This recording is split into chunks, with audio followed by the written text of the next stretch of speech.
दोस्तों कैसे हैं आप सब लोग। उम्मीद करता हूँ कि अच्छे होंगे। नेक्स्ट वीक काफ़ी कुछ होने वाला है, जैसे कि यूएसए के जीडीपी डेटा, इंडिया का भी जीडीपी डेटा रिलीज होने वाला है और यूएसए की जो मॉनेटरी पॉलिसी है उसकी भी मीटिंग होने वाली है।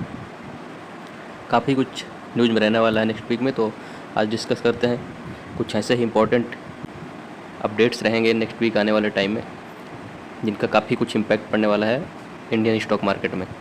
सबसे पहली चीज़ है कि टैरिफ का कंसर्न तो आप देख ही रहे हैं कि पिछले जब से ट्रंप गवर्नमेंट बनी है यूएसए में, तब से डेली कुछ ना कुछ टैरिफ को लेकर न्यूज़ आपको सुनने को मिलती रहती है कि चाइना के साथ कभी ट्रंप जो है प्रेसिडेंट है यूएसए के, उन्होंने टैरिफ बढ़ा दिया, अगले दिन न्यूज़ आ जाएगी कि वो ट्रेड में जो टॉक्स हैं उनके लिए रेडी हैं, तो फिर से टैरिफ डिक्रीज करने के लिए वो एग्री कर रहे हैं। कहीं यूरोपियन यूनियन के ऊपर टैरिफ लगाने के लिए बात करने लगते हैं। अभी रिसेंटली जो इनका ट्रंप के बारे में अपडेट है कि एप्पल जो अपनी यूनिट्स की मैन्युफैक्चरिंग करने वाला था, इंडिया में प्लांट सेटअप करने वाला था, उसको लेकर इन्होंने वार्न कर दिया। जो एप्पल के सीईओ हैं टिम कुक, उनको बोला कि अगर तुम यूएसए मैन्युफैक्चरिंग नहीं करोगे तो हम आपके जो प्रोडक्ट्स हैं उनको अगर इंपोर्ट करते हैं यूएसए में तो उन पर टैरिफ लगा देंगे। तो ये टैरिफ से रिलेटेड तो न्यूज़ डेली कुछ ना कुछ अपडेट्स आती रहती हैं। तो आइए देखते हैं आज के दिन क्या है अपडेट्स। यूरोपियन यूनियन के ऊपर इन्होंने खुद पहले से ही वार्न कर रखा है कि 50% का टैरिफ लगा देंगे हम, इंपोर्ट टैरिफ जो भी 1 जून से लागू कर देंगे। तो ये सबसे इम्पोर्टेंट न्यूज़ रहने वाली है कि ईयू में यूरोपियन यूनियन, क्योंकि काफ़ी कई सारी कंट्रीज हैं, उनका ग्रुप है, उसमें जो है इन्होंने वार्न किया है कि हम सारे इम्पोर्ट्स में 50% के आसपास का टैरिफ लगा देंगे। दूसरा जो इन्होंने वार्न किया था कि लगभग 25% के आसपास का टैरिफ हम, अगर आप मैन्युफैक्चरिंग आउटसाइड द यूएसए करते हैं और प्रोडक्ट्स को जो सेल करते हैं या मतलब यूएसए में इंपोर्ट करते हैं, तो उन पे जो बाहर बनाए हुए इनके आईफोन्स रहेंगे उनमें 25% के आसपास का टैरिफ लगा देंगे।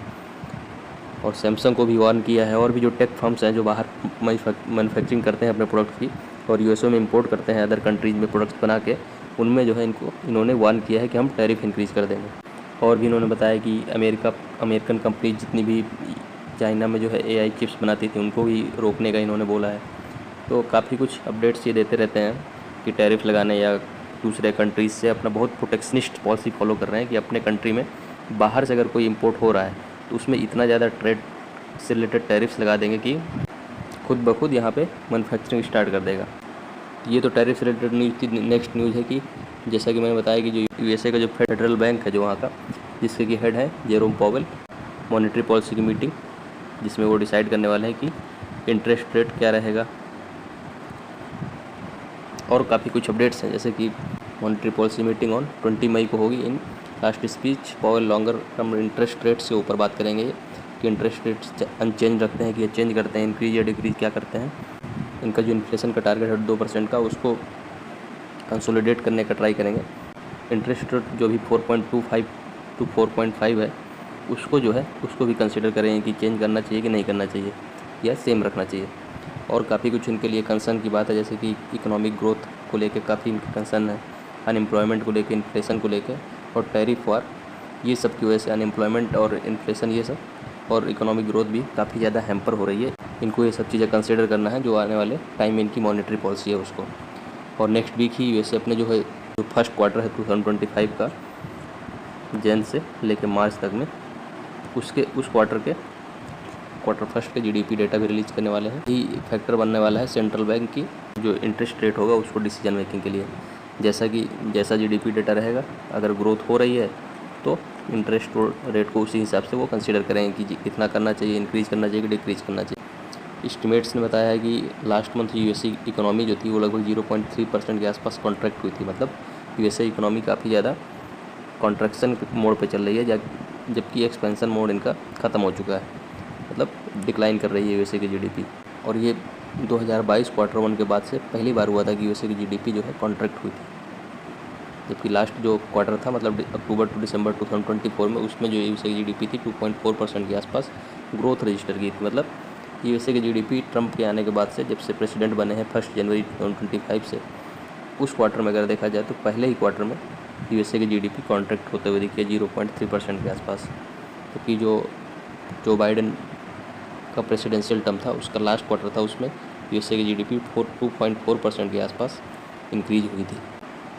इसके साथ साथ jobs data, personal income, spending, कितना कम लोग जो है कमा रहे हैं, कितना स्पेंड कर रहे हैं, कितने एम्प्लॉयमेंट जनरेट किए हैं पिछले क्वार्टर में, ये सब भी जीडीपी के साथ साथ डेटा रिलीज़ किए जाएंगे। ये सारे फैक्टर्स जो है काफ़ी ज़्यादा कंसिडरेबल हैं कि आने वाले जो वीक है उसमें यूएसए का मार्केट कैसा रहता है और यूएसए का मार्केट से ही इम्पैक्ट होकर इंडिया का मार्केट भी कैसा रहने वाला है। और इंडिया भी अपने फोर्थ क्वार्टर के जीडीपी डेटा मतलब जैन से मार्च तक, क्योंकि हम लोगों का फाइनेंशियल ईयर जो है मार्च में ख़त्म होता है जबकि यूएसए का फाइनेंशियल ईयर दिसंबर में ख़त्म होता है, तो उनका वो जो जनवरी से मार्च हुआ वो फर्स्ट क्वार्टर होगा, बट हमारे लिए वो फोर्थ क्वार्टर रहता है। तो अपने जो इंडिया का फोर्थ क्वार्टर का जीडीपी जो कि जनवरी मंथ से दिसंबर मंथ के बीच में है, उसका भी ये अपना डेटा रिलीज़ करने वाले हैं, 30 मई को रिलीज़ करने वाले हैं। इकोनॉमिक्स जो है उनकी एक्सपेक्टेशन है कि इंडिया की जो जीडीपी है वो लगभग 6.5% के आसपास ग्रो होगी क्वार्टर 4 में, जबकि पहले जो इसका एस्टिमेट था मतलब पिछले क्वार्टर 3 2025 में उसमें जो है 6.2% के आसपास ग्रोथ थी। मतलब क्वार्टरली बेसिस पे अगर देखें तो पिछले क्वार्टर कंपैरिजन में इस क्वार्टर में इंडिया की जो जीडीपी है वो इंक्रीज होने वाली है। और सबसे इम्पोर्टेंट जो इनके रीजन्स बताए जा रहे हैं किस वजह से, एग्रीकल्चर के सपोर्ट की वजह से, होटल्स एंड ट्रांसपोर्ट के सपोर्ट की वजह से और कंस्ट्रक्शन सेक्टर के सपोर्ट की वजह से ये जीडीपी का जो ग्रोथ रेट है वो इंक्रीज होने के उम्मीद है। और भी नेक्स्ट वीक जो एक डिटेल्स शेयर कर आने वाली है, इंडस्ट्रियल प्रोडक्शन के जो नंबर्स हैं वो भी रिलीज़ किए जाएंगे। कि इंडस्ट्रियल प्रोडक्शन का भी नंबर हर क्वार्टर में रिलीज़ किया जाता है, वो भी 28 मई को अप्रैल मंथ के लिए रिलीज़ किए जाएंगे। फिजिकल डेफिसिट का डेटा भी रिलीज़ किया जाएगा जो कि मार्च से अप्रैल मतलब एक मंथ के लिए। फॉरेन एक्सचेंज का डेटा, फॉरेक्स रिजर्व का डेटा, सब कुछ जो है नेक्स्ट वीक ही होने वाला है। मतलब 23 मई से 30 मई के बीच में ये डेटा सब रिलीज़ किए जाएंगे। इसके बाद FIIs का जो फ्लो है उससे रिलेटेड भी डेटा काफ़ी ज़्यादा इंपॉर्टेंट हो जाएगा। नेक्स्ट वीक जो है FIIs का कैसा मूड माहौल रहता है वो भी काफ़ी ज़्यादा इंपॉर्टेंट हो जाएगा, क्योंकि पिछला जो वीक निकला है अभी उसमें FIIs ने काफ़ी हैवी सेलिंग की थी। और सेलिंग का रीज़न तो सबको पता ही था कि यूएसए का ट्रेजरी बॉन्ड्स हैं उनकी यील्ड जो है इंक्रीज हुई थी, जिसकी वजह से अपना जो इन्वेस्टर्स थे वो अपना पैसा यूएसए बॉन्ड मार्केट में इन्वेस्ट करना ज़्यादा प्रेफर कर रहे थे इंडियन इक्विटी मार्केट से, इसलिए FIIs अपना पैसा विड्रॉ कर रहे थे। अगर एग्जैक्ट डेटा की बात की जाए कि FIIs ने लगभग 11,591 करोड़ के आसपास की लास्ट वीक में सेलिंग की थी, जबकि DIIs ने यहाँ पे इन्वेस्टमेंट किया था 11,199 करोड़ का पिछले वीक में। तो FII का नेक्स्ट वीक कैसा मूड माहौल रहता है, क्योंकि ये US बॉन्ड यील्ड जो है वो उसके इंक्रीज होने का जो न्यूज़ था वो थोड़ा सा पुराना होता जा रहा है। तो अब आने वाले टाइम में जो इन्वेस्टर्स हैं वो किधर अपना रुख करते हैं ये भी अगले वीक में देखने को मिल सकता है। अगर टेक्निकल की व्यू की बात करें कि जो अभी करंटली मार्केट ट्रेड कर रहा है उसके हिसाब से किस लेवल पे सपोर्ट है और किस पे रेजिस्टेंस है, मतलब अगर मार्केट यहाँ पे है तो किस लेवल पे जाके उसको रेजिस्टेंस मिलेगा ताकि वो उस लेवल को क्रॉस नहीं कर पाएगा, तो उसको बोलते हैं रेजिस्टेंस। वहीं अगर मार्केट यहाँ से नीचे आने लगा और उसके नीचे किसी एक लेवल के नीचे नहीं जा पा रहा, मतलब उसको सपोर्ट यहाँ पर मिल रहा है। ये सपोर्ट हुआ और ये रेजिस्टेंस हुआ। रेजिस्टेंस का मतलब अगर रेजिस्टेंस को अगर क्रॉस करता है, जो रेजिस्टेंस वैल्यू है उसको अगर मार्केट क्रॉस करता है तो उसके बाद जो नेक्स्ट लेवल होगा जहाँ पर नेक्स्ट इसको सपोर्ट मिल रहा होगा वहाँ तक पहुँचेगा। वहीं अगर सपोर्ट क्रॉस करता है तो हो सकता है कि मार्केट काफ़ी ज़्यादा जो है नीचे चला जाए।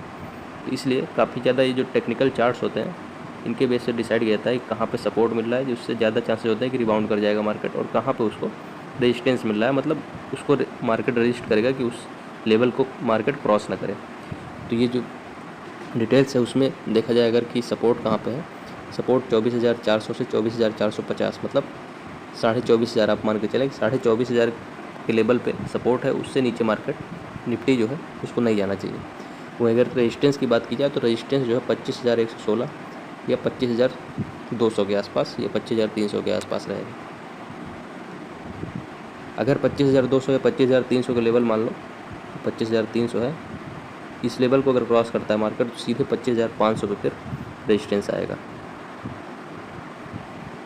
25,500 पे रेजिस्टेंस आएगा तो काफ़ी अच्छी रैली होगी। अगर 25,200 के लेवल को मार्केट या निफ्टी क्रॉस करता है तो सीधे 25,500 के लेवल टच करने के ज़्यादा चांसेस होंगे, जैसा कि टेक्निकल व्यू में या टेक्निकल चार्ट बताते हैं। अगर अपने सपोर्ट जोन को क्रॉस करता है मार्केट तो सीधे फिर ज़्यादा चांसेस है कि कोई सपोर्ट ना मिले और अच्छा जो है सेलिंग देखने को मिलेगा, जिसकी वजह से मार्केट काफ़ी ज़्यादा चांसेस और नीचे चला जाए, मतलब कोई उसके नीचे सपोर्ट यहाँ पे जल्दी दिख नहीं रहा है।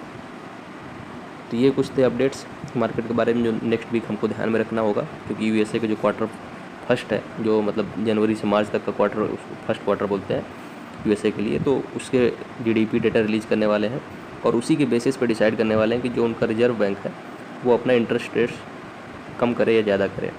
अनएम्प्लॉयमेंट डेटा हुआ, कंजम्पशन डेटा हुआ, अर्निंग्स डेटा हुआ, सारे डिटेल्स जीडीपी के साथ साथ वहाँ पर रिलीज़ किए जाएंगे। और इंडिया के भी फोर्थ क्वार्टर के रिजल्ट्स, जीडीपी से रिलेटेड जितनी भी इन्फॉर्मेशन है वो सब इसी वीक में रिलीज़ की जाएंगी। तो ये इंपॉर्टेंट अपडेट्स आपको ध्यान में रखना है नेक्स्ट वीक।